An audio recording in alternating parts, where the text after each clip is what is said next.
Bem, minhas alunas e meus alunos, boa noite a todas e todos. Dou início aqui a esta que é a última aula deste curso do segundo semestre de 2021 da Cátedra de Educação Advocatícia da Escola Superior da Advocacia, ESA, da Ordem dos Advogados do Brasil, Seção São Paulo. Este curso deste segundo semestre de 2021 trata a respeito da questão da graduação em Direito, das faculdades de Direito. E o tema desta última aula, deste curso sobre a graduação em Direito, é Faculdade de Direito e Sociabilidade Jurídica, a relação que há entre a Faculdade de Direito e o modo pelo qual juristas se constituem socialmente, se organizam e se estruturam na sociedade contemporânea. Como a Faculdade de Direito se relaciona com esses dados da sociabilidade contemporânea. Portanto, esta será a reflexão desta derradeira aula, desta parte do ano de 2021 da Cátedra de Educação Advocatícia. Lembrando que no primeiro semestre deste ano, tratei nas aulas e nos encontros desta cátedra sobre as questões que envolvem as externalidades da educação advocatícia. Como é que advogadas e advogados aprendem na prática social determinados conceitos, determinados horizontes, interesses materiais e profissionais concretos. E no segundo semestre eu estou tratando de como a Faculdade de Direito, que é aquilo que eu chamo de internalidade da formação jurídica, a institucionalidade oficial, portanto, aquela que organiza os elementos, eu diria, tradicionais do saber jurídico, como esta estruturação interna dá conta de responder ou de formar o próprio operador do direito. Então, esta será a dimensão que eu vou tratar com todas e todos a respeito destas visões sobre formação da própria estrutura da educação advocatícia na Faculdade de Direito. Então, vou pedir a gentileza de todas e todos para abrirem as câmeras para começarmos, então, esta atividade. Bem, esta dimensão da sociabilidade da Faculdade de Direito reservei para o último momento desta reflexão sobre a graduação em Direito, dada a importância extraordinária deste tema para a forja do que são as advogadas e os advogados. Eu tenho insistido com a ideia de que esta dimensão da educação advocatícia, não só do ensino do direito, mas de como se educa um profissional do direito, esta dimensão é sempre entremeada por internalidades e externalidades. E isto, quero mais uma vez aqui expor, representa que nós não temos apenas a faculdade e a OAB para educar, de alguma maneira, a advogada e o advogado. Esta educação é feita pela externalidade. Então, advogado e advogado aprendem que, se não trabalharem em tal área, não terão remuneração. Se começarem a tomar tal posição política, isto pode implicar uma visão tal e qual, e uma certa limitação, inclusive profissional, por conta dessa sua área. Tudo isso é uma externalidade. No que tange à graduação em Direito, que é o objeto deste semestre, ela é tipicamente a internalidade. Ela estrutura o que ensinará aos alunos, então, uma matriz curricular que vai forjar um determinado saber aos próprios alunos e alunas da Faculdade de Direito. No entanto, nesta aula de hoje, eu quero lhes ensinar a respeito de uma peculiaridade, aquilo que é a internalidade da Faculdade de Direito, que poderia ensinar o que quisesse ao aluno da Faculdade de Direito, também não é tão apenas uma internalidade, ela é entremeada também por externalidades, ou seja, por questões da sociabilidade geral. Alguns poderiam dizer que a Faculdade de Direito está limitada naquilo que ensina e forma para o estudante de Direito, a Faculdade de Direito estaria limitada pela OAB, porque a OAB obriga que os alunos da Faculdade de Direito aprendam tal ou qual conteúdo. Não é só isso, porque a OAB também seria aqui uma internalidade. O que eu quero dizer por internalidade? Também a OAB exemplifica, elenca questões que ela quer que os alunos aprendam. A Faculdade de Direito também. Então, as duas são instituições normativas do saber jurídico. Elas dão normas sobre o que saber. A questão central não é esta apenas. A questão é que existe uma estrutura de externalidade dentro da internalidade da Faculdade de Direito. E esta talvez seja a dimensão, eu diria, mais recôndita, mais decisiva para que compreendamos como se dá a educação dentro das graduações em Direito. Que horizonte é este que eu quero aqui tratar nesta aula de hoje da Cátedra de Educação Advocatícia? Esse horizonte é o fato de que a Faculdade de Direito é, sim, um elemento de uma grande peça, de uma grande engrenagem da profissionalização jurídica, de tal sorte que a Faculdade de Direito é um espaço político-social da própria reprodução profissional de juristas. E o que estou anunciando aqui para iniciar esta aula da cátedra parece bastante abstrato, mas quero poder explicar a todas e todos vocês. A Faculdade de Direito não opera enquanto espaço internalizado e segregado das próprias manifestações econômico-profissionais do direito na sociedade. A Faculdade de Direito é um espaço no qual professoras e professores destes cursos de direito, destas graduações, via de regra, são inseridos no mercado profissional prático das variadas profissões jurídicas, como, por exemplo, a advocacia.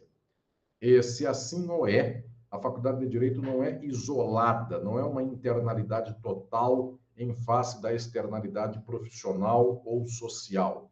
Ela é sempre costurada num zigue-zague, porque, embora ela seja um espaço próprio, seus docentes têm uma ligação, têm uma relação com o campo profissional prático.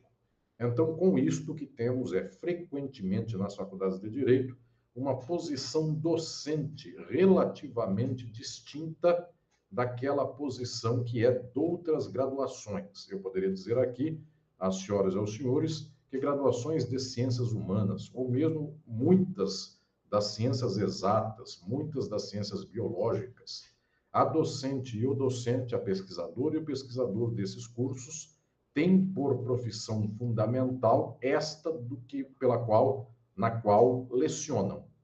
A Faculdade de Direito, muitas vezes, não.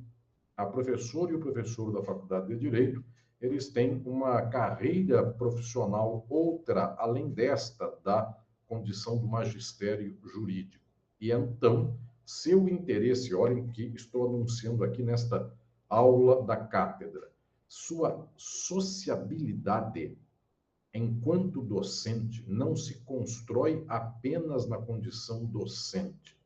Sua sociabilidade se dá também com outros aspectos e interesses profissionais, de tal modo que, eventualmente, um docente tenha na Faculdade de Direito como encargo letivo uma tal disciplina. E no seu escritório de advocacia ou na sua vida jurídica prática, tem interesses quanto a esta disciplina ou a outras que podem ser, inclusive, opostos à cadência de explicação desta mesma disciplina. Então, as professoras e professores do direito não têm algum grau, eu diria, material de isolamento em face dos interesses que perpassam o seu objeto de saber. Porque, efetivamente, esse objeto de saber pode ser também transposto imediatamente para dimensões que digam respeito à sua posição prática na advocacia. Então, advogado tem tal posição doutrinária na Faculdade de Direito, quando professores, porque na vida advocatícia tem tal posicionamento. Isto se revela em questões, eventualmente, as mais explícitas. Eu daria aqui o exemplo a todas e todos no campo do direito do trabalho, portanto, o campo juslaboral. É muito recorrente que advogadas e advogados que têm partido de reclamante tenham uma tal leitura docente, uma tal visão de educação na Faculdade de Direito no campo da docência, e quem toma partido do reclamado, via de regra, tem uma leitura contrária. Então, há professoras e professores que, sabidamente, no campo do direito do trabalho, ou adotam uma postura, um viés mais benéfico ao patrão ou ao assalariado, ao trabalhador ou à trabalhadora. Com isso, estou dizendo aqui que, via de regra, a posição prática profissional externa à faculdade transborda para dentro da faculdade. Então, entendam a tese que eu estou aqui anunciando. Nem a internalidade é totalmente internalidade. Porque esta internalidade sempre é costurada e permeada pelos posicionamentos, a começar do profissional, pelos posicionamentos do professor e da professora em face da vida social, da vida econômica na qual se inserem. Isto não apenas no corpo docente, mas eu também chamaria atenção aqui para o corpo dirigente das faculdades de direito. Esta dimensão que muitas vezes passa ao largo das preocupações de muitas e muitos que refletem sobre o ensino jurídico ou a educação jurídica. Faço questão aqui de lembrar trabalhar com ela nesta realidade nossa do dia de hoje. O corpo dirigente das faculdades de direito também é um corpo extremamente vinculado a estratégias e interesses econômicos na sociedade. Isto talvez até de um grau mais extremo do que o dos próprios docentes em direito. E por que isto se dá? Porque, em muitas ocasiões, as faculdades de direito, sendo elas privadas, seus dirigentes têm uma demanda e uma dinâmica de acumulação, de lucratividade. Então, estes diretores têm um horizonte pelo qual não podem estabelecer nas suas graduações em direito, ou corpo dirigente da faculdade, não pode estabelecer nas graduações em direito uma estrutura que venha a custar de maneira excessiva aos capitalistas, seus mantenedores. Se assim o é, estes dirigentes, coordenadores de curso, diretores de faculdade, administradores de faculdade, eles evitam ter matrizes curriculares extensas, que, via de regra, buscam, inclusive, reduzir a quantidade de aulas disponíveis aos discentes do curso, na medida em que esta redução de aulas permitiria também um incremento da própria lucratividade destas instituições. Sendo a educação jurídica na graduação um movimento, via de regra, estruturado a partir de interesses empresariais, que eu estou dizendo aqui, faculdades de direito quase sempre no Brasil são privadas e têm objetivo no lucro. Se assim o é, nós não temos matrizes curriculares que atendam suficiência do saber ou que atendam, então, pluralidade de visões sobre a forja do conhecimento jurídico. O que nós temos são direcionamentos, os mais, inclusive, explícitos em muitas ocasiões, de tal sorte que, sendo uma mantenedora de faculdade aquela que quer reduzir custos da faculdade, ela corta uma matriz curricular pela metade. E, já cortada a matriz pela metade, ainda assim, seus mantenedores muitas vezes não querem que se ensinem direitos das lutas sociais, direitos das minorias, e causas econômicas concorrem também imediatamente para isto, quando se vê, por exemplo, que alguém possa considerar que pautas de direitos humanos, observem que isto é um fenômeno frequente nas graduações em direito, pautas de direitos humanos poderiam afastar alunas e alunos que têm uma visão ou uma ideologia bastante contrária ou bastante oposta a qualquer afirmação no campo desses direitos humanos. Então, as faculdades de direito resistem muito, por exemplo, a avançar na leitura e no entendimento e na pesquisa de questões da persecução estatal aos pobres, negras e negros, portanto, questões como o genocídio da população negra no Brasil, questões como o peso que tem os militares no país, ou então questões de cunho diretamente econômico, faculdades que não querem privilegiar interesses de direitos sociais, porque seus mantenedores assim não o querem. E no campo ainda dos direitos humanos, eu poderia lembrar de fenômenos como, por exemplo, o direito de minorias, do que se chama tradicionalmente de minorias, mas, por exemplo, o direito das mulheres, que nem tecnicamente se pode considerar minoria, mas os direitos das mulheres poderiam espantar potencialmente alunos e alunas conservadores, e então, por esta razão, se privilegia na Faculdade de Direito uma matriz curricular que não avance por tais caminhos. Eu mesmo, na minha trajetória de conhecimento de faculdades pelo Brasil e pelo exterior, posso contar nos dedos uma ou outra que eventualmente tenham alguma primazia de refletir sobre questões sociais, sobre direitos humanos. São raríssimas. A esmagadora maioria das faculdades de direito efetivamente tem uma matriz curricular conservadora ou reacionária. Isto é, muito característico dessas matrizes das faculdades de direito. E é bom que se lembre que o próprio corpo dirigente, mantenedores, diretores e coordenadores são elementos que vão à testa deste movimento para dirigir a modulação de uma graduação em direito para que tenha um perfil conservador. De tal modo que, geração a geração, o que temos é efetivamente alunas e alunos de direito aprendendo com professoras e professores conservadores ou reacionários, e esses alunos um dia serão os professores. De tal modo que esse é um ciclo que não quebra, é um ciclo que se mantém relativamente igual. Os espasmos de mudança, eventualmente, são muito poucos e não têm uma constância, eles não conseguem ficar por muito tempo. Então, algum arejamento de direitos humanos, como aconteceu no Brasil na década de 1980 e 90, chega o tempo dos anos 2000 e então aqui já se vê um mundo jurídico dizendo exatamente o contrário. Piadinhas contra os direitos humanos e uma espécie de busca por afirmação de lei do mais forte, o poder de quem tem e dimensões mais nesse sentido. Pois bem, então estou aqui anunciando que até para estruturar a internalidade da graduação em Direito, externalidades aí concorrem. E, em muitas outras ocasiões, é também preciso lembrar que os professores e as professoras de direito tampouco são apenas advogadas e advogados. São também juízes e juízas, são também promotoras de justiça e promotores de justiça, defensoras e defensores públicos e tantas outras profissões jurídicas. O que estou dizendo é que aqui se dá também uma estratégia de um emaranhado de interesses profissionais externos à própria graduação em direito, e esta forja de externalidade impacta diretamente as internalidades. Então, alguém não falaria na faculdade contra poderes discricionários da magistratura, ou mesmo de operações como a Lava Jato, ex-juiz Sérgio Moro, ex-procurador, agora Dallagnol, porque o seu amigo de faculdade é promotor também, é juiz também.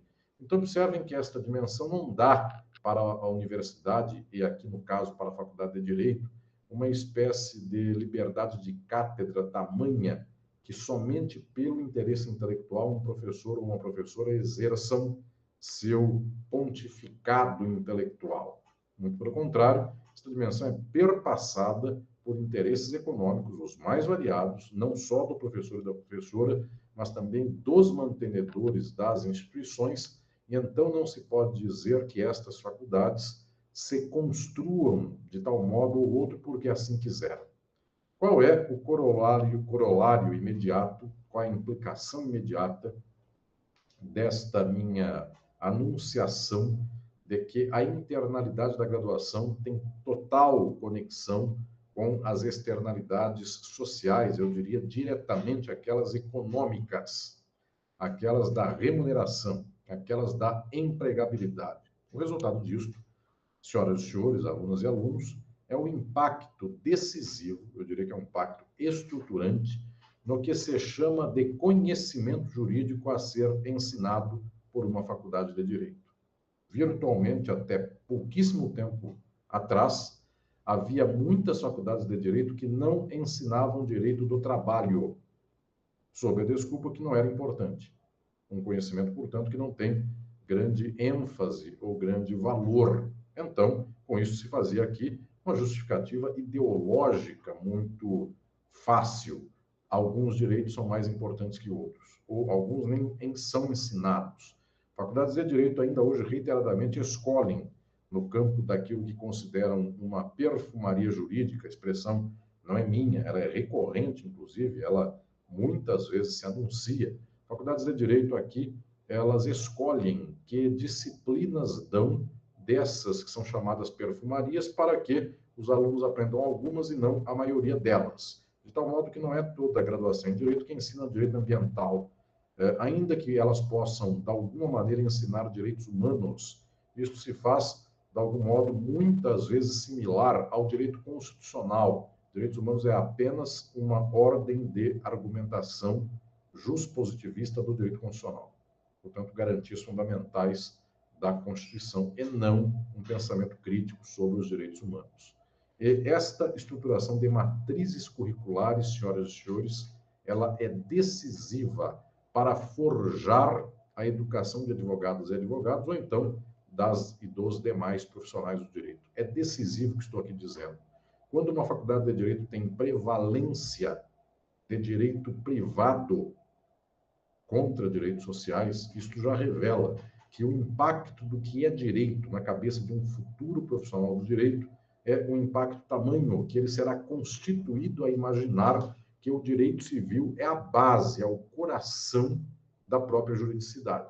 E não por termos críticos, porque efetivamente o direito privado é a base da estruturação social, mas porque considera que não se sobrepõe a isso nenhuma outra dinâmica, dado que na faculdade de direito são 5 anos de direito civil e quase nada dos demais direitos.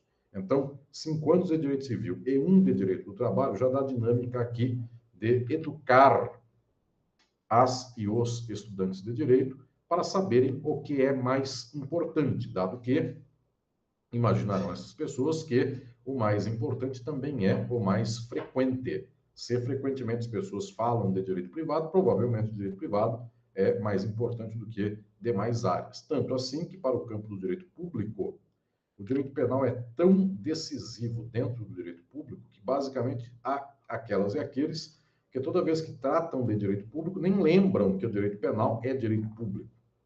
As pessoas têm uma imaginação imediata de considerar que direito público é o direito constitucional, direito administrativo, direito econômico, direito financeiro, não necessariamente o direito penal, porque o direito penal anda tão de modo próprio e tão mais importante do que estes na prática, que ele é sozinho uma indústria de manutenção de padrões sociais, porque efetivamente, em sendo capitalista, a sociedade tem que prender pessoas.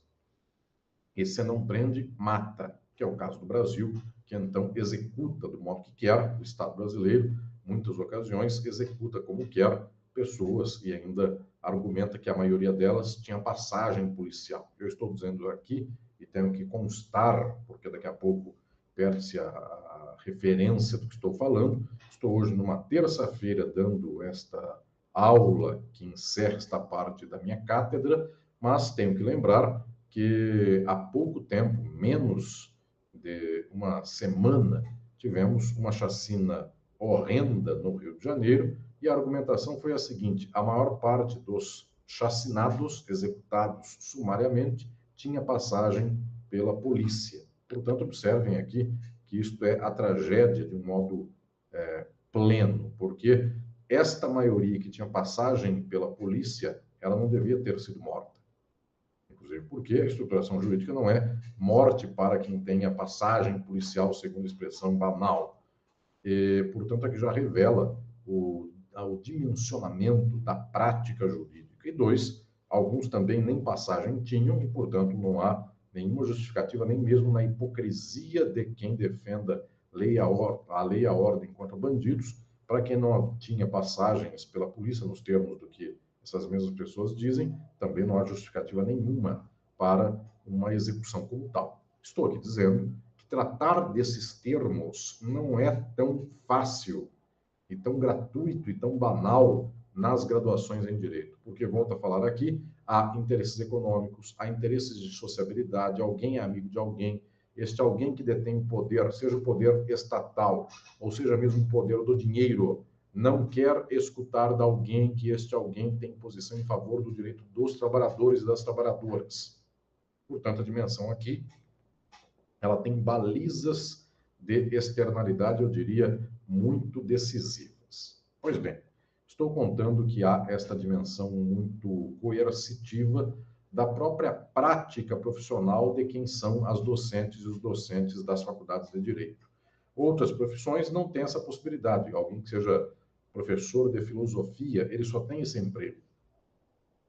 Ele é, de modo decisivo, um intelectual. O jurista não. O jurista pode fazer uma série de atividades e, com estas atividades, a docência é um de seus aspectos. E, inclusive, nas faculdades de direito, que são compostas, muitas vezes, por uma cultura de desprestígio do intelecto, o jurista ele tem uma espécie de ostentação intelectual que não corresponde à realidade prática. O jurista tem uma estética de intelectualidade, biblioteca grande, não necessariamente lida, excelida, quase sempre de obras sem grande conteúdo intelectual, então obras de perfil manualesco, de perfil apenas de resenha ou qualquer coisa para a orientação prática. O que estou dizendo, então, é que esta dimensão da cultura jurídica, esta cultura que se apresenta muitas vezes como erudição vazia, ela, quando se afirma nos termos educacionais, nos termos estritamente da Faculdade de Direito, ela tem ojeriza de um pensamento jurídico bem elaborado. Ela efetivamente gosta de dimensões, de disciplinas como estas, apenas do que se chama de arroz e feijão do direito, direito civil, direito penal e direito processual, e efetivamente considera que direito do trabalho é algo indesejado, porque vem do Vargas, direitos sociais também são extremamente complexos e não desejados, porque eles custam para o empregador. Então, estou contando aqui que nós temos muitas externalidades dirigindo as internalidades dos professores e das professoras. Observem que este é um círculo vicioso, porque também os mantenedores de faculdade são empresários que preferem, que escolhem coordenadores de curso de direito ou diretores de faculdade de direito com um perfil ideológico que lhe seja próximo ou similar.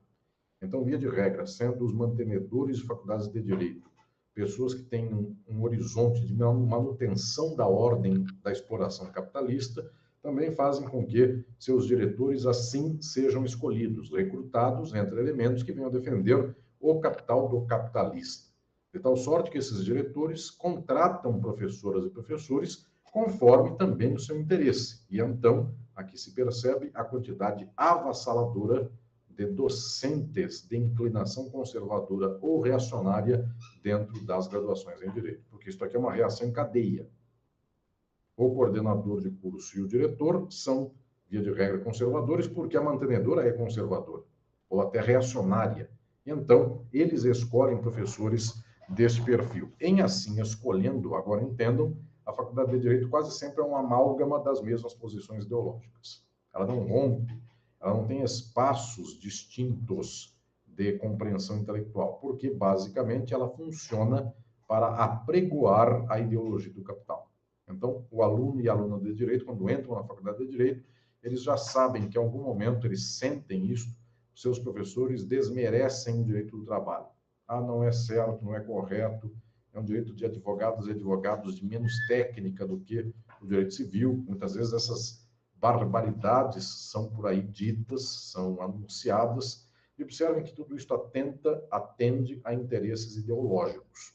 É patente o quanto vai aqui um certo horizonte de atendimento ideológico de uma leitura de mundo conservadora e reacionária, que vai impactar a forja das matrizes curriculares. Elas não darão proeminência a questões críticas, elas, inclusive, ensinarão conteúdos, muitas vezes, apenas práticos, e práticos aqui no nível bastante de rábula, de praxista forense, nem tão pouco de teoria geral, de um ramo dogmático do direito, mas muito mais o que cai no concurso, o que deve-se saber disso para o OAB, e basicamente um saber bastante instrumental. Toda esta dimensão é dada, portanto, pelo horizonte, pelo círculo de formação da Faculdade de Direito. Eu quero também anunciar aqui, alunas e alunos, outra característica filosófica para pensar a sociabilidade das graduações em Direito. Não é apenas naquilo que se anuncia que nós encontramos o fundamento desta leitura de formação e de educação de advogadas e advogados. É também pelo que não se anuncia, é também pelas omissões ou pelas interdições de fala. As faculdades de Direito interditam falas críticas, então não há experiência nem exemplo de faculdades de Direito que tenham se ocupado sobre revolução. Não há um livro sobre teoria jurídica da revolução, não há uma obra para explicar o que faz uma revolução e como poderia ser feita outra. As faculdades de Direito simplesmente não tomam isso como tema da faculdade. Esse tema não entra. Então, apenas a manutenção da ordem, não importa qual seja, é elemento decisivo deste saber que está nas graduações. Outras coisas não estão aqui. Senhoras e senhores, o impacto disso é que para uma jovem, ou um jovem, ou mesmo quem tem mais idade e adentrou a faculdade de Direito, essas pessoas que não sabem o que é a vida jurídica prática, não sabem, inclusive, o que o conhecimento jurídico impacta na luta social, essas pessoas são diretamente confrontadas com uma faculdade de Direito que lhes ensina perfis conservadores. E ele imagina, este estudante de Direito, ou ela imagina, a estudante de Direito, que a faculdade de Direito tem que ser aquilo porque aquilo é o direito. Esta dimensão, inclusive, enviesada sobre questões como direitos humanos, que tampouco são questões revolucionárias. Mas elas são aqui uma espécie de ponto de apoio, ou de disputa, ou de briga, porque nesta constelação geral de como vai se constituindo um saber das matrizes curriculares, quanto menos prevalência se der para o interesse social, quanto mais prevalência se der para o interesse privado, isto é do agrado, volto a dizer, não apenas intelectual dos professores, é do agrado de um maquinário econômico, de faculdades cujos donos são muitas vezes donos de indústrias, de latifúndios. E aí as senhoras e os senhores não esperam que um latifundiário venha a permitir que sua faculdade fale em favor da reforma agrária. Então o MST não entra na maioria das faculdades de Direito. E direito agrário, enquanto direito do latifúndio, entra em todas. Se quiserem que entrem. Mas não há aqui nenhuma objeção ideológica a que entre. Apenas querem, eventualmente, cortar cursos da faculdade, cortam matérias como tais. Mas, se não querem cortar, uma matéria dessa é possível, dada por advogados de latifundiários. Jamais dada por advogados do MST. Portanto, essas dimensões aqui são bastante claras, bastante patentes. Agora eu quero chegar num segundo momento da minha anunciação teórica sobre as graduações em Direito. Isto aqui é decisivo. Eu quero lhes propor, senhoras e senhores, que a estruturação da sociabilidade das faculdades de Direito, ela atende também a um fluxo histórico. Isso, para mim, é uma questão decisiva. Quando estávamos em tempos dentro do capitalismo, que eram os chamados tempos do Fordismo, eu explico esses conceitos no meu livro Estado e Forma Política, último capítulo, que é o capítulo 5º. O capitalismo é um modo de produção que já vem de 200 anos. Pois bem, mas ele tem fases e ele tem modulações, ele tem inflexões, embora a moldura seja a mesma, embora a estruturação geral seja a mesma, ele tem fases dentro dele próprio. Quando nós tivemos este grande movimento do século XX, do que se chamou em inglês, porque essa expressão não é nossa, do vernáculo latino ou então dos países de língua neolatina. Quando em inglês se fala a respeito de civil law e common law, esta dimensão aqui nos revela uma questão muito direta e imediata. O sistema da civil law, que é o sistema nosso, o sistema brasileiro, o sistema europeu continental, sistema da América Latina, ele se anuncia como aqui um sistema típico, histórico, que advém da Idade Moderna, portanto, nem tampouco é do capitalismo. Já na Idade Moderna, alguns países preferiam a lei do que propriamente a sentença, enquanto outros países e outras formações têm cultura de privilégio da common law, como é o caso dos Estados Unidos e também como é o caso do Reino Unido. Pois bem, estou dizendo aqui é um dado geográfico. Alguns países teriam uma postura sobre o que é educação jurídica nas faculdades do direito diferente de outros países. Os Estados Unidos são talvez o problema ou a questão mais exemplar. Quando alguém aqui no Brasil, o brasileiro via de regra, quando era de classe média, ele tem uma espécie de gosto muito acentuado pelas coisas dos Estados Unidos, porque, de fato, ele viu muito filme de Hollywood, ele viu debates estadunidenses, e pouco ele se politizou para entender, inclusive, o papel imperialista desse país, suas condições políticas, econômicas e sociais. Ele não pensa assim, de tal modo que ele concorda com os termos do filme de Hollywood. Pois bem, estou dizendo é que esta leitura que fala que ingleses e estadunidenses têm um direito melhor do que o nosso, portanto, seus juízes são mais sérios, portanto, seu modo de organização é mais venerado, isto se dá apenas pelo fato de que a maioria de nós não conhece esses, ou a maioria desses juristas dos Estados Unidos. Se nós conhecêssemos, nós perceberíamos que o interesse do capital é o mesmo lá e cá. E então o que estou dizendo é que uma certa persistência por um regime de common law, dizendo que a América Latina tem civil law, a Europa continental tem civil law, isto é uma causa do atraso. Senhoras e senhores, isto é tomar a causa pelo seu efeito, ou tomar algo por aquilo que não é sua causa. Porque estou aqui, mais uma vez, insistindo com a ideia de que estas geografias distintas são duas formas diferentes de chegar ao interesse do capital, seja common law, seja civil law. Só que tem mais uma tese que quero aqui anunciar nesta noite a todas e todos vocês. Há, nos dias atuais, no Brasil e no mundo, um trajeto que eu chamaria de trajeto econômico e também jurídico do pós-fordismo. Não vivemos mais em sociedades fordistas.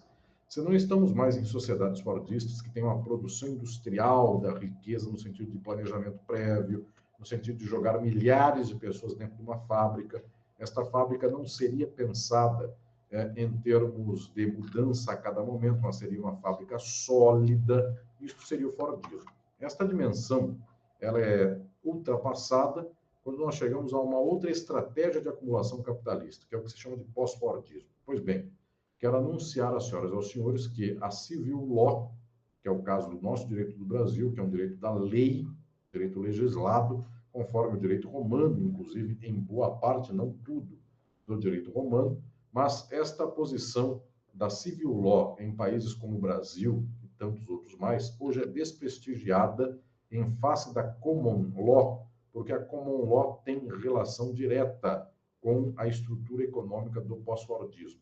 Se nós não temos mais empresas campeãs nacionais, se nós não temos mais um Estado indutor da economia, ou o Estado brasileiro não faz mais chip para computadores, nem nada disso. Se essa estrutura foi mudando com o passar do tempo, se nossa estrutura econômica é outra, nós estamos profundamente vinculados agora a uma ordem econômica que não é capitaneada pela burguesia do Brasil. Pasmem, não estou dizendo que não haja uma burguesia brasileira. Estou dizendo que ela existe, no entanto, ela opera em conjunto com burguesias internacionais. Esta dimensão faz revelar que não há uma burguesia somente brasileira, tampouco um interesse nacional que venha se transpassar para o direito. Então, com isso, estou aqui dizendo que temos cada vez mais no Brasil uma ascendência de interesses estrangeiros na própria economia material vivida do cotidiano ou do dia a dia no Brasil.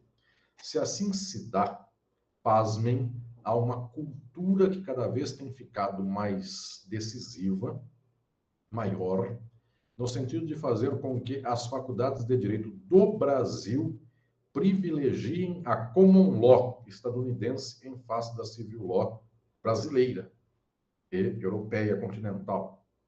Porque os Estados Unidos têm negócios estruturados pela common law. Um direito contratual, basicamente, não um direito regulado no contrato pelo Estado. Senhoras e senhores, olhem um absurdo desta posição. Como aos Estados Unidos é melhor que seus negócios sejam estipulados segundo os trâmites burocráticos estadunidenses, há muitas e muitos nas faculdades de Direito do Brasil que querem antecipar este favor ao estadunidense, dizendo: aprendam a common law, que então vocês serão empregados de escritórios internacionais que atendem ao interesse do capital estadunidense. Essa é a questão decisiva, esta é a questão determinante. Por quê? Porque, pasmem, nem para termos uma dignidade cultural antiga, eu diria conservadora nos termos de vir de uma tradição portuguesa, que no passado se chamava, eu já disse a respeito disso, se chamava Coimbra, porque a Faculdade de Direito do Largo de São Francisco, que é a de Olinda, que depois virou a de Recife, elas vieram do modelo da Faculdade de Direito de Coimbra. Então se dizia do modelo coimbrão. Quando se usava coimbrão no século XIX e no século XX, isso queria dizer atrasado, porque Portugal era um país atrasado. Então era uma acepção horrível sobre educar na Faculdade de Direito. Hoje, nem para ser conservador dessa tradição, temos mais uma posição brasileira. O que há são negócios. E, sendo negócios, o negócio da sociedade, então a Faculdade de Direito, ela deixa de ensinar um direito tradicional brasileiro em troca de direito contratual estadunidense, dizendo, inclusive, quem aprender isso terá mais chance de empregabilidade nas empresas internacionais. O que é, de alguma maneira, uma verdade, porque, efetivamente, esta dimensão, quem tem o dinheiro alto é o capital internacional. O capital brasileiro não tem tamanho, grau de expressividade na própria economia. O Brasil, em especial, desde o tempo da ditadura militar, ele não tem uma posição nacionalista, inclusive, da construção de um capital brasileiro. É bastante, inclusive, disperso de qualquer nacionalismo. Esse pacote, tirando um ou outro, inclusive presidente, a maioria é uma maioria entreguista, de tal modo que a Faculdade de Direito tem tido um privilégio da common law em face da civil law. Agora vem uma tese profunda que eu quero anunciar aqui. A common law adapta-se melhor, se adapta melhor aos termos de uma sociedade pós-fordista, na medida em que o contratual, em face do legislado, espera que seja apenas o acordo das partes e mais nenhuma regra estatal venha sobre ela dar coerção. Enquanto nas estruturas de civil law e no tempo do fordismo, era fundamental a normatividade para planejar um horizonte de acumulação de médio e longo prazo. Dado que no pós-fordismo a acumulação é imediata, quanto menos regra estatal, mais se faz com que alguém possa acumular muito no Brasil e tirar o dinheiro daqui, levar ao exterior. No dia de hoje, exatamente no dia de hoje, isso falo apenas para constar para a história, o ministro da Economia do Brasil foi chamado ao Congresso Nacional a declarar por que tem patrimônio não declarado em paraísos fiscais do Caribe. E, então, disse que isto é porque ele quer maximizar os lucros, e isto dá a dimensão de que nem aqueles que deveriam, de algum modo, pelo idealismo juspositivista, zelar pelas instituições jurídicas, o fazem. A Receita Federal, inclusive, é subordinada a esse ministro da Economia. Então, as senhoras e os senhores percebam que existe hoje, efetivamente, uma tendência a fazer com que a Faculdade de Direito cada vez menos queira ensinar as amarras estatais, que são amarras nacionais, e cada vez mais coloque a aluna ou aluno de Direito na confluência de um saber, portanto, do interesse do capital estadunidense. Também é chocante que o direito que resiste há 2000 anos, e esta resistência aqui não é positiva apenas, estou dizendo que é uma forma de abertura de mundo, apenas isso, muitas vezes negativíssima, mas o direito que há 2000 anos resiste numa certa linguagem latinista, e veio no latim até os meados do século XX, foi apenas na metade do século XX que se deixou de conhecer de modo melhor o latim pelos juristas. Da segunda metade do século XX, então, quando o jurista não aprende mais latim, ao menos ele sabe falar brocardos em latim. Ele tinha uma cultura relativamente próxima do latim, com a dimensão do pós-fordismo, de uma economia cujo centro capitalista penetra a periferia e domina a periferia. Observem a troca imediata do nosso padrão cultural, inclusive das faculdades de direito, que não mais formarão alunas e alunos de direito para que aprendam latim, mas que formam alunas e alunos de direito que, se não falam em português, falam em inglês. E o inglês não é língua culturalmente próxima da língua da cultura jurídica brasileira. O Brasil é um país de civil law, até se poderia dizer, de modo inclusive muito peculiar, muito exótico, que em muitas ocasiões o Brasil preferiu ler questões jurídicas em alemão. Justifica-se pelo fato de que a Alemanha tem uma estrutura jurídica de civil law. Então, no século XIX, a escola do Recife, inclusive, hoje, Universidade Federal de Pernambuco, seus intelectuais gostavam de falar e de ler alemão. Ler em alemão, falar alemão. De tal sorte que até lá nós temos uma matriz de civil law.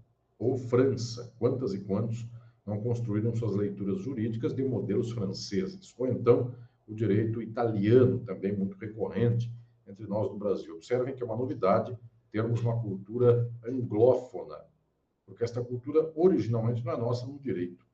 No entanto, como os Estados Unidos dominam o mundo capitalista e como um jurista quer se educar enquanto advogado ou advogado para a empregabilidade, sabe essa jurista ou esse jurista que o latim não serve para nada. É apenas uma espécie de diploma na parede, enquanto o inglês é a língua negocial. Então, observem aqui esta dimensão que a sociabilidade da graduação em Direito, da Faculdade de Direito, ela não se forma apenas porque na faculdade mandaram que houvesse a disciplina de inglês jurídico e não de latim jurídico. Não é só isso. Até porque eu conheço bem o Brasil, quase sempre não há nem inglês jurídico e nem latim jurídico. Não há nada de línguas. E quando uma faculdade de Direito, no primeiro ano, dá uma matéria de comunicação jurídica ou linguagem jurídica, na verdade, quase nada vem dessa matéria de Direito, porque o que importa mesmo é ensinar alunos que têm grau de dificuldade na alfabetização a lerem e a escreverem. É para isso que serve essa disciplina. Não é para ganhar brocado jurídico. Pelo contrário, é para limpar deficiências de saber do ensino médio, do ensino básico. Então, por isso, as faculdades de Direito começam ensinando português como uma matéria óbvia, porque os alunos e alunas não aprenderam o óbvio. Estou dizendo aqui que esta dimensão de escolher o inglês ao alemão, ao francês, ao italiano ou ao latim, ela tem um atendimento imediato de interesses do capital.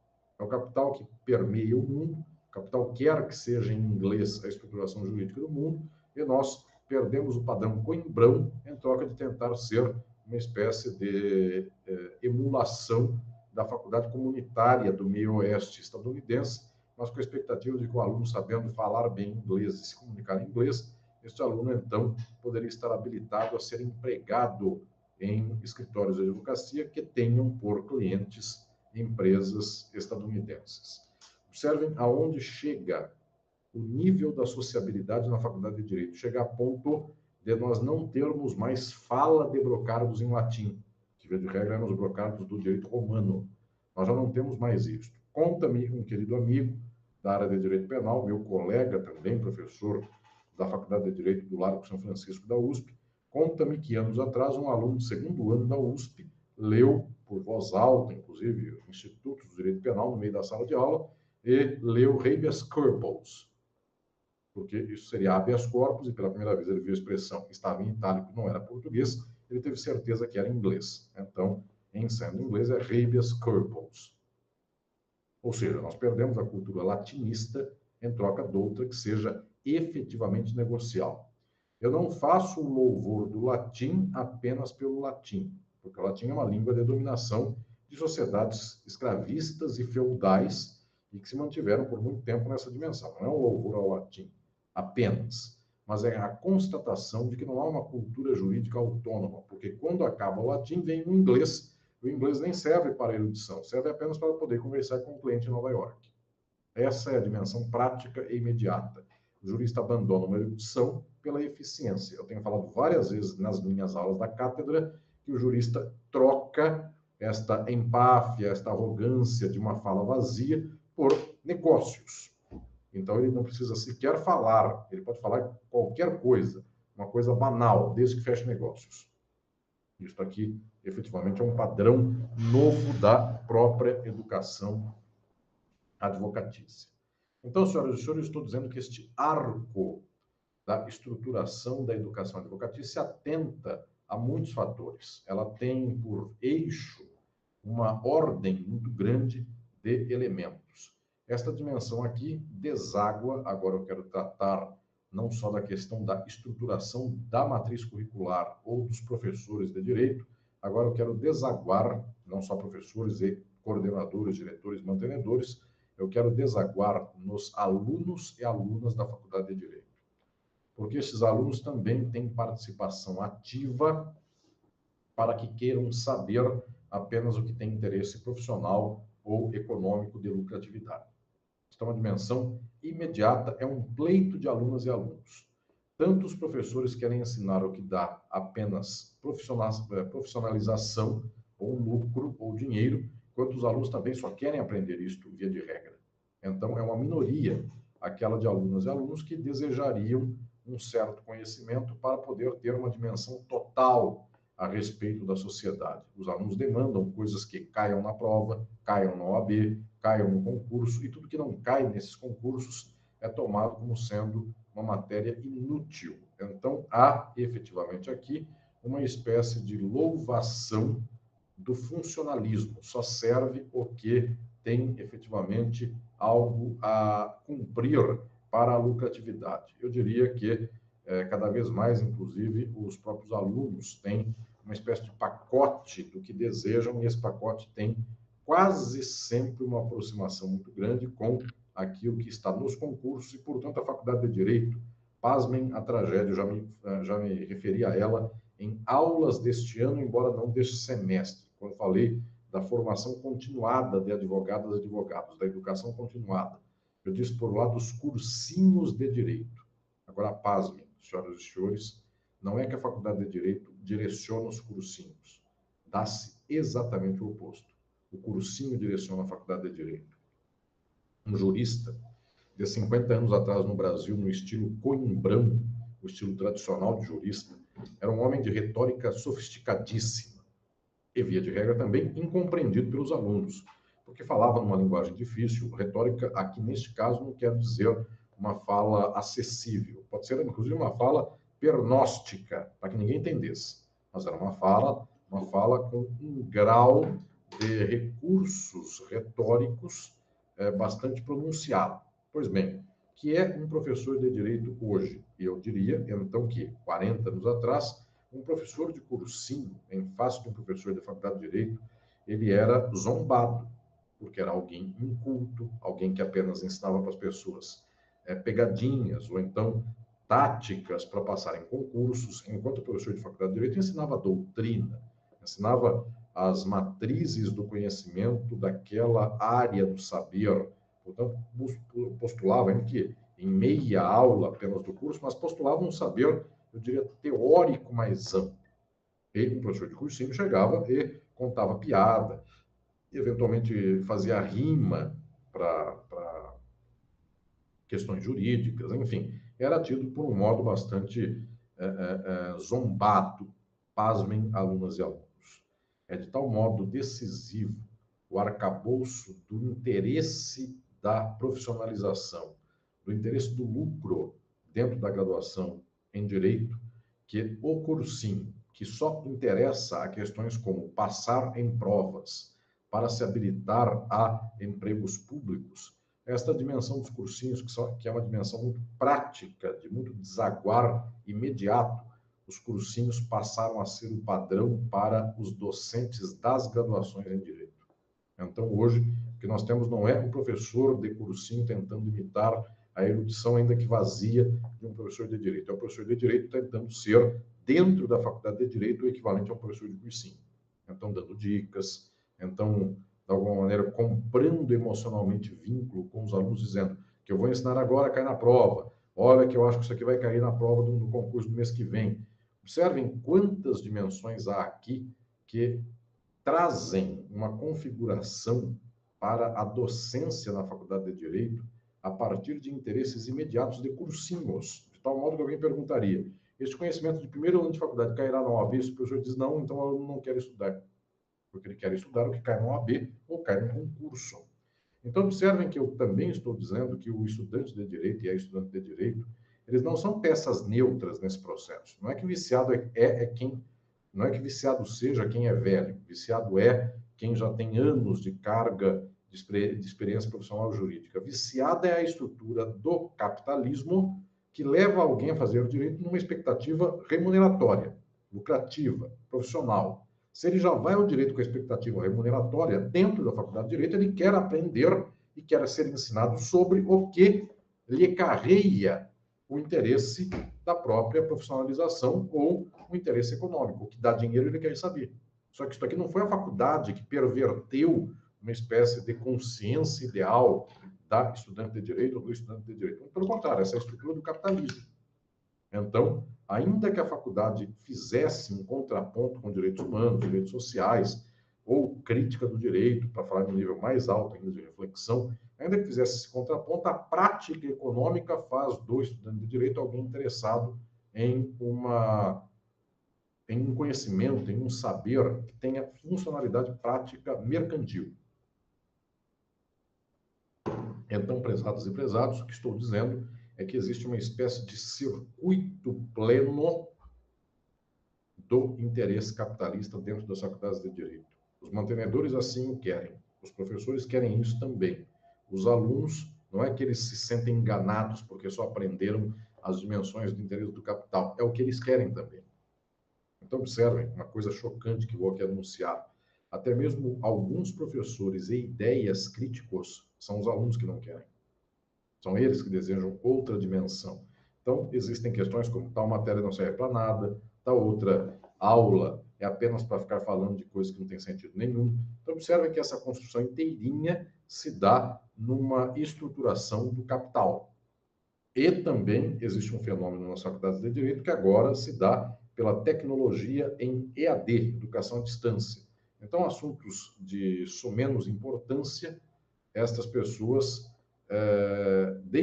essas mantenedoras deixam para aulas online ou aulas gravadas. Então, não há contato, não há proximidade, não há condição de dar exemplo, de responder a exemplo, porque são aulas para multidão. Então, observem que aqui não há esta diretriz. No entanto, que cai, eventualmente, numa prova de concurso ou na OAB, para isso os professores estão por lá, dando dicas presencialmente. No último dia antes do concurso, pode haver quem venha a dar alguma dica a mais. Isto é uma dimensão que estou aqui dizendo muito decisiva da construção da graduação em Direito.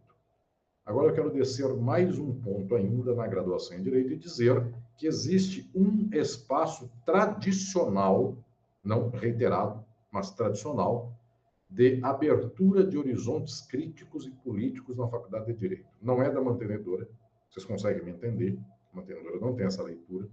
Não é dos diretores e coordenadores de faculdade, não é do corpo docente. De onde vem esta tradição de um pensamento um pouco mais crítico dentro das faculdades de Direito? De algumas mobilizações de alunas e alunos que tenham uma cabeça crítica. Então, via de regra, o espaço mais decisivo para a forja de um pensamento mais aberto vem dos centros acadêmicos, quando eles são disputados por elementos de perfil progressista, porque na Faculdade de Direito nem comum é ter chapa para centro acadêmico com posições de esquerda ou posições progressistas. O que nós temos, via de regra, é gente repetindo o mesmo grau de sempre da leitura de mundo. Então, o que estou aqui anunciando é que se querem encontrar um pouco de progressismo na cultura jurídica, é mais fácil encontrá-lo nos alunos do que nos professores. Porque o professor tem aqui uma diretriz, um horizonte muito vinculado ao horizonte da empregabilidade. A aluno e o aluno, eventualmente, entendo aqui a minha ênfase no eventualmente poderiam se dispor para que alcançassem uma certa questão crítica sobre o mundo. Mas também lembro que existem tentativas de neutralização desse padrão da politização dos alunos e alunas. Não é frequente, não estou dizendo que seja sempre assim, mas em muitos locais há uma cultura estadunidense transplantada para as universidades do Brasil de fazer um certo privilégio a atléticas, ligas de alunos para esportes ou atletismo. E estas ligas para o atletismo, as atléticas, elas têm uma peculiaridade qual seja, estas ligas esportivas, elas não estão orientadas para a politização, tampouco para a fala a respeito do que são as diretrizes da Faculdade de Direito, qual a matriz curricular. São, via de regra, elementos que blindam alunos de uma posição crítica, porque deixam-no na bolha de interesses conservadores. Então, um louvor da amizade entre os esportistas, um louvor da festa, do churrasco, da bebida alcoólica, de tal modo que esta celebração ela não é igual àquela do centro acadêmico, que tem que operar, muitas vezes, contra professores, contra a diretoria, e até, em algumas ocasiões, os diretores, os mantenedores patrocinam a atlética, porque eventualmente põe sua marca nos jogos jurídicos ou qualquer dimensão nesse perfil. Então, reiteradamente, é uma tradição de que o espaço de politização possível do centro acadêmico, ele é combatido em razão, em função de um certo horizonte de sociabilidade, que é o esportivo, que é do atletismo, ou de qualquer modalidade aí das atléticas. E, efetivamente, esse modelo é mais agradável, envolve mais festas, envolve uma carga de vinculação mais leve do que aquela que tem que tratar de questões políticas.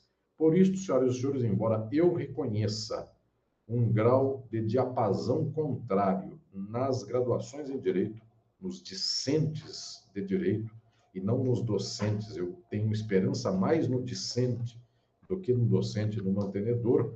Também sou obrigado a dizer que o corpo docente não está impávido à espera de interpelação ideológica. Este corpo discente, o corpo dos alunos da Faculdade de Direito, é um corpo ativo para fazer cumprir determinações econômico-sociais das pessoas. Então, as pessoas precisam trabalhar, querem ter lucratividade, a Faculdade de Direito é orientada para que chegue lá. Então, estudar o que faz no curso, no estágio, porque isso ajuda no estágio, estudar o que cai na OAB, porque ajuda para a OAB, estudar o que cai no concurso tal e qual, porque conhecimento será útil para lá. Observem, então, a dinâmica que eu estou dizendo. Não é frequente que os alunos da graduação, em maioria, têm uma posição crítica. É minoritária esta posição. Ela é extremamente minoritária, porque a Faculdade de Direito se pensa formada para a acumulação, se pensa formada para o capital. Pois bem, antes de eu chegar às perguntas e questões derradeiras deste curso, eu quero tratar, dentro da sociabilidade, tanto das questões dos horrores da exploração e da dominação e da opressão, e, ao final, eu quero falar da esperança. Se a sociabilidade da Faculdade de Direito não é formada pela própria Faculdade de Direito, agora eu vou trazer um problema enorme à nossa reflexão.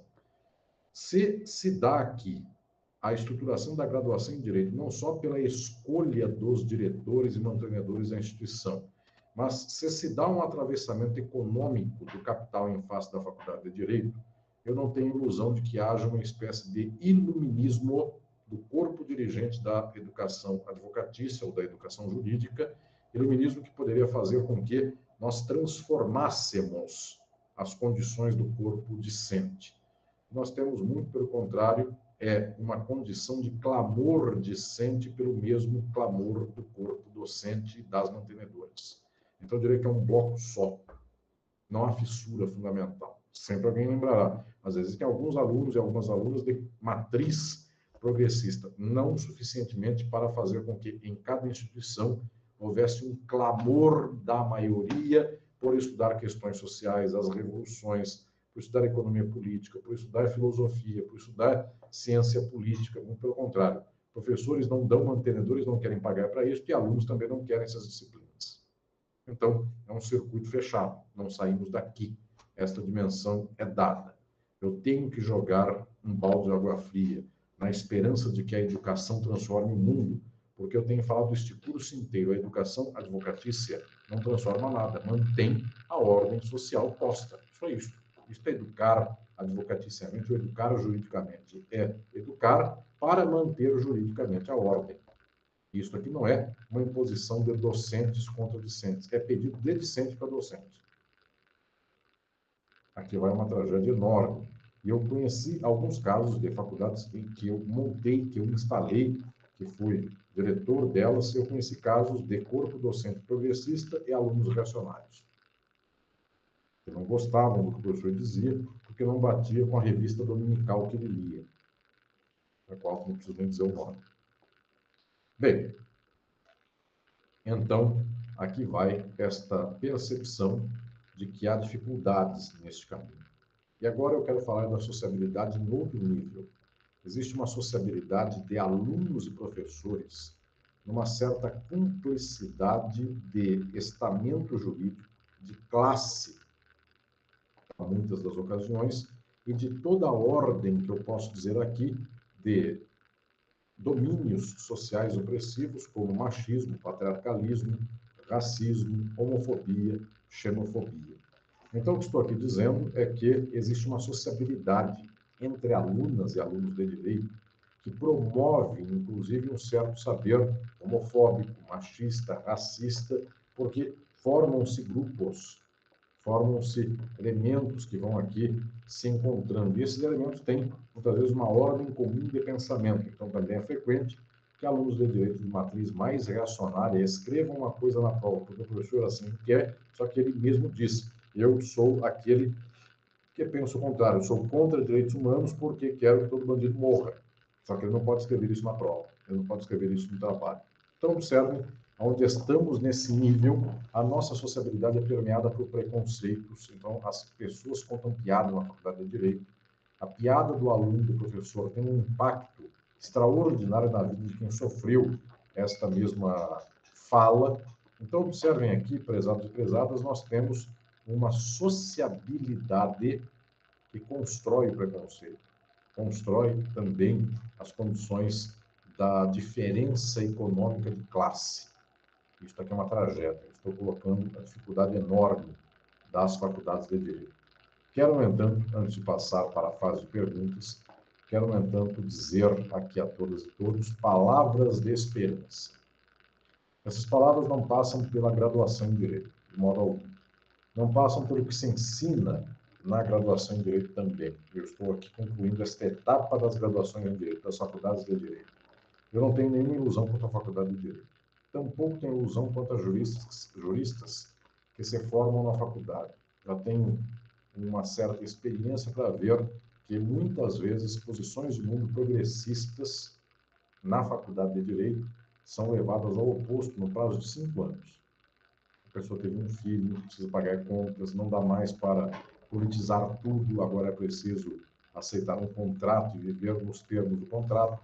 Então, esta dimensão que estou aqui dizendo a todas e todos vocês, esta estruturação desta sociabilidade educacional tem uma cumplicidade profunda de estudantes e docentes com o mercado. É uma estruturação ideológica capitalista. Toda vez que o capitalismo é posto em xeque, incomoda professores e alunos, mantenedores também. Então, observem que é um ponto máximo, pelo qual sua ultrapassagem também é a ultrapassagem deste parâmetro de sociabilidade. Não se pode falar contra o capitalismo. Pode-se até tentar fazer reforma dentro do capitalismo. Contra a estrutura capitalista, não.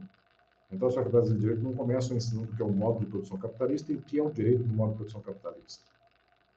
As faculdades de Direito tentam naturalizar a economia para falar que ela é uma espécie de microeconomia e fazer conta. Só isso. Isso me incomoda profundamente. Qual é a palavra da esperança? Eu posso vos dizer que este processo histórico apenas na educação, ele não consegue romper com a reprodução do capital, e com as dominações e com as opressões. No entanto, senhoras e senhores, nós precisamos dar o início de uma longa marcha a partir daquilo que temos na mão para transformarmos essas instituições, acabarmos com elas. Então, os espaços da graduação em Direito, ao menos, são espaços de encontros aleatórios. Eu escrevi um livro sobre autossério e materialismo aleatório. Isso é um tema que me é muito caro. As pessoas, eventualmente, podem se encontrar, e neste encontro, elas podem aprender entre si. E daí o papel e o relevo que jogam os professores. Porque se o professor consegue dar uma forja à faculdade de Direito com um horizonte relativamente distinto, quem sabe com isso nós temos, eventualmente, uma dimensão de contraposição, que não vai fazer frutificar outro mundo com a faculdade de Direito. Eu insisto profundamente com isso, isso não se dá. Direito e faculdade de Direito são forma e instituição do capital. No entanto, senhoras e senhores, vai que, nesta forja educacional, ou na conscientização de alunas e alunos, participação em política estudantil, em centro acadêmico e na ação política e social, possa se fazer aqui um modelo que chame a atenção de todas e todos os alunos. As minhas últimas palavras, antes de abrir para a segunda parte desta minha aula, é uma palavra para vos dizer que a crítica, ela quase nunca é enunciada nas faculdades de Direito. No entanto, há um solo fértil para que se escute uma palavra de crítica, porque ainda há alunas e alunos para os quais o mundo não faz sentido. E ainda que todas e todos venham lhe dizer, ou a maioria lhe diga, que aquilo que está regulado normativamente é justo e o capitalismo é justo, ainda há aquelas e aqueles que têm um pé atrás em relação a isso. Eu não desisti da educação advocatícia, eu não desisti da educação jurídica. É porque não desisti que esta cátedra, para mim,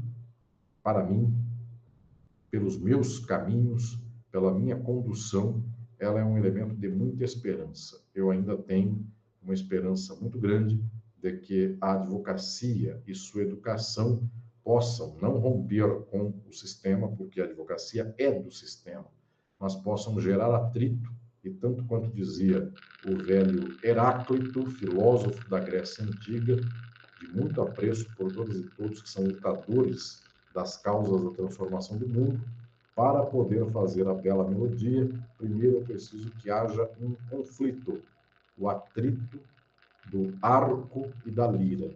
Nesse dia, quando se atritar o arco com a lira, quem sabe não sai a música, quem sabe não sai a harmonia, e esta harmonia sai do conflito, ela não sai simplesmente da cópia do saber jurídico de uma geração ou de tantas gerações para as próximas gerações. Haverá um dia no futuro da humanidade em que, melhor do que graduações em Direito ou faculdades de Direito, nós teremos a sociedade inteira enquanto escola, não para o direito, nem para o Estado, nem para o capital.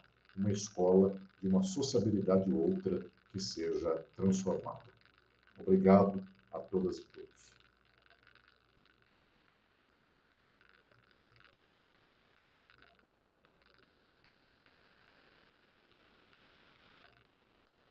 Com isto, alunas e alunos, chego à parte derradeira desta aula, que é a derradeira aula deste módulo sobre as graduações em Direito. Mas agora eu abro as perguntas das minhas alunas e dos meus alunos. Professor, boa noite. Boa noite. Meu nome é Marina, sou advogada, sou do Rio de Janeiro. Eu queria saber, eu sou uma grande fã sua, então desculpa se eu ficar nervosa, assim, mas eu queria saber como é que o senhor vê alguns projetos de educação que acontecem, por exemplo, em coletivos, eu não sei se o senhor conhece algum especificamente, mas aqui no Rio tem alguns projetos que até partidos sem legenda e tudo mais, que fazem projetos para ensino em favela, por exemplo, e tudo mais, com esse viés mais crítico. Como é que o senhor vê esses projetos, né? Assim, você acha que isso também seria... dá para ter esperança com essas coisas acontecendo? Ou a gente cai sempre aquele mesmo problema de temos que mudar primeiro o sistema econômico para mudar tudo? O que você acha sobre isso? Veja, Marina, esta dimensão é fundamental, porque muitas vezes esses espaços alternativos, eles geram energias e mesmo compreensões políticas críticas naquelas alunas e alunos que participam desses movimentos. A dimensão desta geração de algum grau de crítica, eu não discordo disso. Quero, no entanto, dizer que boa parte desse padrão de alternativas de prática jurídica ou de saber jurídico dentro da graduação são subsumidos logo continuamente por coisas como empresas júniores das faculdades de Direito. Então, esta participação muitas vezes é uma participação financiada por ONGs internacionais, por movimentos que querem uma dimensão de respeito aos contratos, mas desde que seja inclusivo de minorias, grupos sociais tais e quais. Então, há uma ideologia de defesa da ordem jurídica, que é a defesa do capital. Não estou dizendo que todos esses grupos sejam assim, mas em avassaladora maioria são grupos progressistas para algumas causas em específico, dentro de uma sociabilidade jurídica intocada. Tanto quanto se respeita os contratos, deve-se respeitar os direitos humanos tais e quais. Então, o que se pretende ganhar aqui, em termos de direitos humanos, na verdade, é o louvor direto das instituições do capital. Que, na verdade, para dizer em termos, inclusive, que sejam visuais às senhoras e aos senhores, para não falar de questões do nosso país, falo de outros, então seria mais ou menos uma postura como a do Partido Democrata dos Estados Unidos. Pode fazer aqui uma espécie de luta a partir de certas pautas, elas são aceitas pelo capital, mas não pode falar contra o sistema. Então, não há um grupo de estudos do imperialismo na Faculdade de Direito. E se houver, não é formalizado. E se for formalizado, é numa ou outra entidade, universidade pública ou privada filantrópica, mas, via de regra, também não é promovida uma leitura nesse nível. Não há um grupo sobre lawfare, não há um grupo sobre...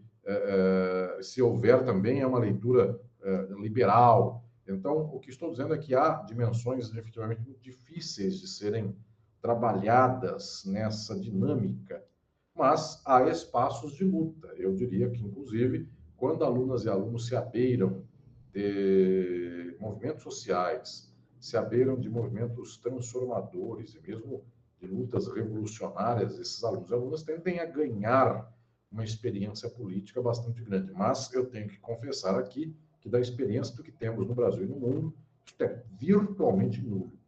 Porque o que se chama de progressismo é a inclusão dentro das instituições jurídicas e só. E, portanto, a manutenção do Estado, do direito e, em especial, do capital. Posso dizer da minha experiência pelo Brasil e pelo mundo, praticamente todo o horizonte do que se reputa progressismo dentro das graduações em Direito é composto por pessoas de perfil liberal de esquerda. Quase ninguém contra o sistema, ou quase ninguém buscando a transformação do sistema. Mas é de se louvar que haja posturas relativamente progressistas, ainda que elas cheguem ao cabo no mesmo lugar comum dos demais do próprio direito. E também é de se dizer que, via de regra, este impulso inicial, sendo ele feito numa sociedade capitalista, ele se transforma, no prazo de menos de 10 anos, numa ou num graduando em Direito.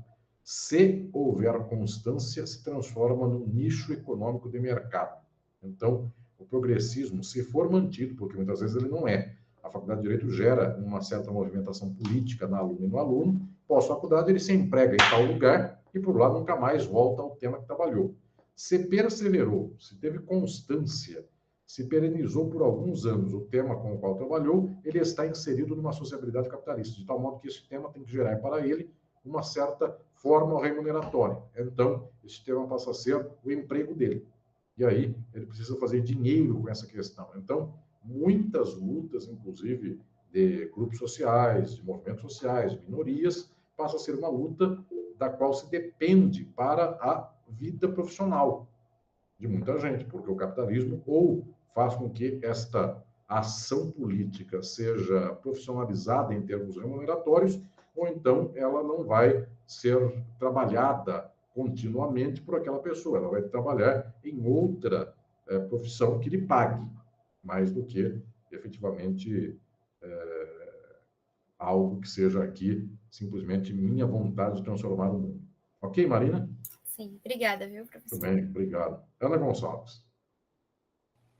Professor, antes de fazer a pergunta, eu só queria dizer que foi muito bom ouvir, principalmente o final da sua fala, quando você trouxe, né, uma possibilidade mais otimista da gente pensar numa atuação mais esperançosa aí dentro desse campo, né, da educação jurídica.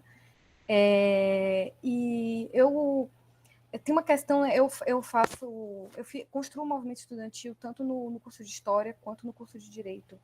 E tem um ponto dentro do movimento estudantil que é o perfil dos estudantes de Direito é muito específico. A questão do burocratismo em qualquer processo dentro do movimento estudantil é muito cansativo.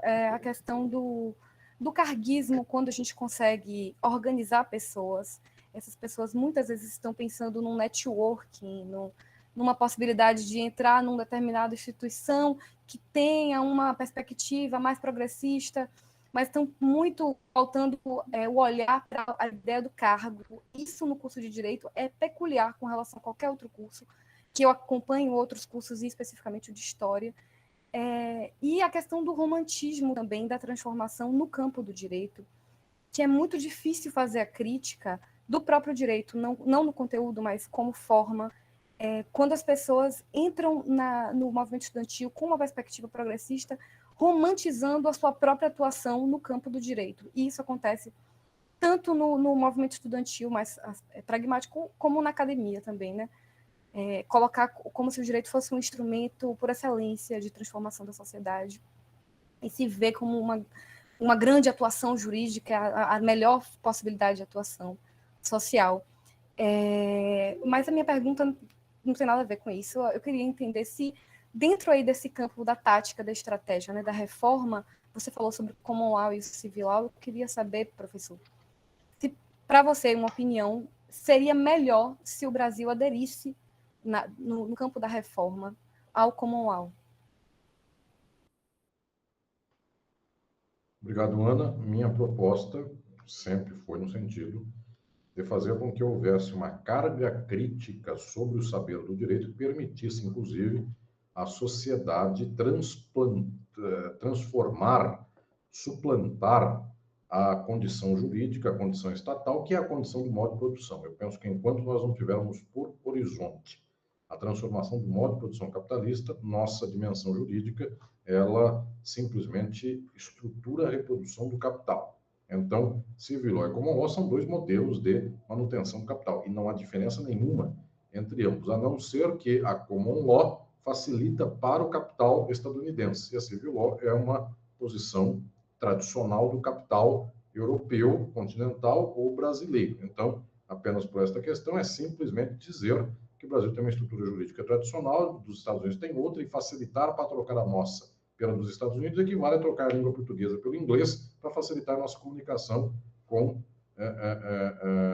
os Estados Unidos. Então, é até uma indignidade cultural, digamos assim, não que a civil law seja nada melhor. Vejam, a Índia tem uma fala em relação a si própria que diz assim: nós temos uma vantagem em relação à China.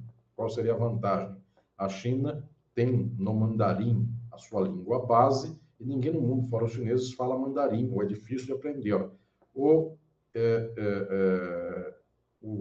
indiano, como ele foi colonizado pela Inglaterra, ele, além das línguas de base, enfim, das línguas hindi, que por lá se estruturaram, ele fala inglês. Então, isso que o indiano apresenta como vantagem pode ser lido exatamente enquanto uma desvantagem, porque exatamente o que lhe serve? Ele serve ser call center dos Estados Unidos, porque este é o padrão de troca de quem fala o inglês em face da matriz do capital, enquanto seria muito melhor falar o mandarim, fazer uma revolução e, na revolução, afirmar-se economicamente em mandarim. Portanto, a dimensão da civil law e da common law, aqui, ela tem apenas uma espécie de cereja do bolo, quer dizer que, além de tudo, não se deve entregar os anéis, mas o dedo já foi.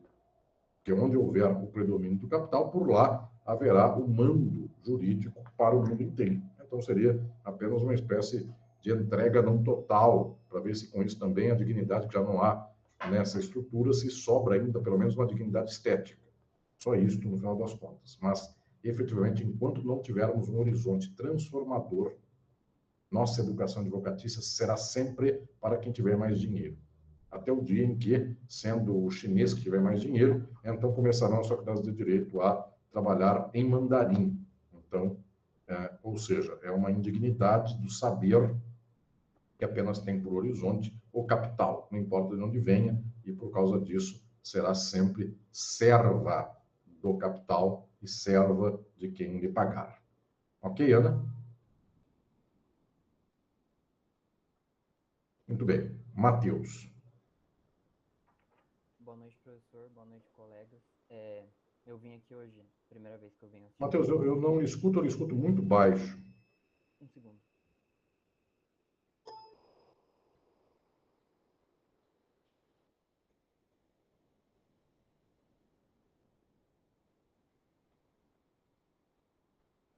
Pronto, consegue me ouvir? Agora sim. Eu estava com o microfone errado, desculpa. Eu vim aqui com o convite do Matheus Beló, primeira vez que eu assisto a aula. Eu faço parte de um grupo de pesquisas com ele, cujo um objeto do grupo são suas obras. E não sei se o senhor lembra de mim, você participou de um evento na UEMP, e eu fiz uma pergunta para o senhor também, no ano passado. E hoje eu queria perguntar sobre o senhor falava na aula, a relação de sociabilidade entre o curso de Direito e o mercado de trabalho. Eu gostaria de saber que, se para além da configuração do capitalismo e da ideologia, é o curso de Direito que vai moldar e interferir no mercado de trabalho, ou é o mercado de trabalho por meio da estrutura que o senhor trouxe do mantenedor, do diretor corpo docente, que vai moldar o curso de Direito? Essa é a minha dúvida. Perfeito, Matheus. Veja, há uma relação de polaridade entre ambas as esferas. Obviamente, a Faculdade de Direito influencia algo no saber para o mercado, mas, decisivamente, está uma materialidade para a qual eu não renuncio. A estruturação da sociabilidade capitalista organiza a educação advocatícia. Então, a Faculdade de Direito é, no final das contas, o que o mercado quiser que ela seja. Claro, não é que seja 100% apenas, sem nada, ainda que tangencialmente, que volte para trás. Eventualmente, a Faculdade de Direito pode fazer custar mais para o capital, ou pode facilitar totalmente ao capital, mas diferente do capital ela não será. Então, nesse sentido, é quase uma via de mão única. É um determinante e um sobredeterminante. A Faculdade de Direito é uma espécie de acessório que tem uma certa posição pessoal, ela pode eventualmente dar mais ênfase, pode dar mais incidência com uma coisa ou outra, mas não é possível imaginar um saber jurídico nas faculdades de Direito que seja oposto ao capital, porque então ele não terá conexão com o capital e, portanto, não será de empregabilidade. Como a Faculdade de Direito é de empregabilidade, ela se legitima por isso. Portanto, um saber transformador, ele tem que ser quase sempre muito rápido na transformação social, senão ele será fagocitado pelo capital brevemente. Ok? Perfeito, obrigado. Obrigado. Leonardo. Boa noite, professor. Boa noite. É uma excelente aula, aproveitei bastante e queria resgatar essa questão da esperança, inclusive na esteira do que a Ana perguntou, para saber se o senhor acredita, então, em termos de tática, que reverter essa política de privatização do ensino superior, ou seja, tornar o ensino superior eminentemente público e gratuito, seria um fator que possibilitaria maior difusão do pensamento crítico nas faculdades de Direito, ou se é só um reformismo inócuo lutar por isso, por exemplo? Obrigado. Sim, Leonardo, obrigado. Claro que uma estruturação jurídica aí da universidade, é o problema da universidade. Uma estruturação jurídica em universidades que tenham uma dimensão pública permite-se, com isto, ter uma espécie de relativa autonomia em face do imediato do interesse de lucratividade dos mantenedores. É nisto que resolve parcialmente o problema, porque algo é dizer que o mantenedor quer cortar pelo meio uma matriz curricular porque ele dará mais lucro com menos professores a ser pagos. Outra coisa é não ter isto e poder, então, ter pesquisa, poder ter uma quantidade de aulas maior e todas as dimensões mais nesse sentido. Agora, observe, até aqui é uma questão que eu diria do nível comezinho educacional, que já é alguma diferença. Só que no decisivo, a pública e a privada ensinam o direito do capital. Esta é a dimensão profunda. Eu não tenho ilusão que as universidades públicas do Brasil, as faculdades de direito públicas, sejam muito mais progressistas do que as privadas. O caldo cultural é o mesmo. É quase nula a diferença de uma visão para outra. Pensa-se a mesma coisa. Claro, alguém vai dizer, mas não é mais interessante que esta faculdade pública não tenha a pressão, volto a dizer aqui, de demitir o professor a cada temporada. Sim, todas essas questões são questões internas do afazer da universidade, e é melhor, é preferível que seja pública do que privada. Isso é óbvio. No entanto, no campo jurídico, estrito sensu, a universidade pública e a universidade privada pensam a mesma coisa. Muito raramente alguém pensa diferente disso.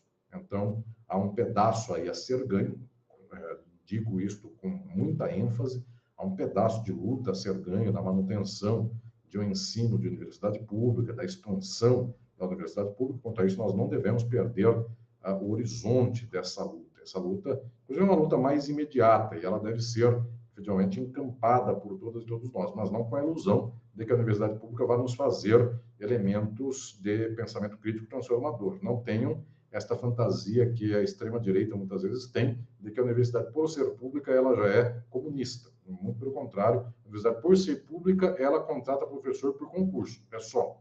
Por ser pública, ela permite não enxugar uma grade, só. Não necessariamente fará com que a grade seja revolucionária, transformadora, consciente, de consciência crítica. No final das contas, ela pode encher a grade inteira de estratégias de negociação e arbitragem. Só. Enquanto a outra nem isso dá, manda ler o livro Como Fazer Amigos e Influenciar Pessoas, que já é matéria dada, que no final das contas é a mesma coisa. Quem tem dinheiro tem amigos e influencia pessoas, então não precisa nem dessa matéria, nem na faculdade pública, nem na privada. Portanto, nem a matéria precisa. É esta a dimensão concreta da materialidade jurídica. Tudo bem? Tá certo, professor. Muito obrigado. Muito obrigado. Mais alguma pergunta? Com isto, prezadas e prezados, eu concluo esta etapa do pensamento sobre a graduação em Direito na Escola Superior da Advocacia. Lembrando que este ano de 2021, nós tivemos aqui uma caminhada que pensou sobre questões das externalidades, pensou a pós-graduação, a educação continuada, a orientação para o mercado de trabalho e também pensou este coração da educação advocatícia, que é a graduação em Direito. Ainda haverá outras atividades e outros movimentos para concluir esta caminhada da Cátedra de Educação Advocatícia, e eu convido a todas e todos para que acompanhem as novas informações e as notícias que brevemente virão para as novas etapas de atividades, e conclamo também todas e todos a estarem comigo nestas outras atividades. Pois bem, aqui me despeço de todas e todos, deixo para aquelas e aqueles que não têm meu e-mail para o contato direto, inclusive quem participou desta aula pode se apresentar por lá, escrevendo para mim diretamente, e fico aqui à disposição de todas e todos. Um forte abraço, um especial abraço a todas e todos vocês. Boa noite, obrigado.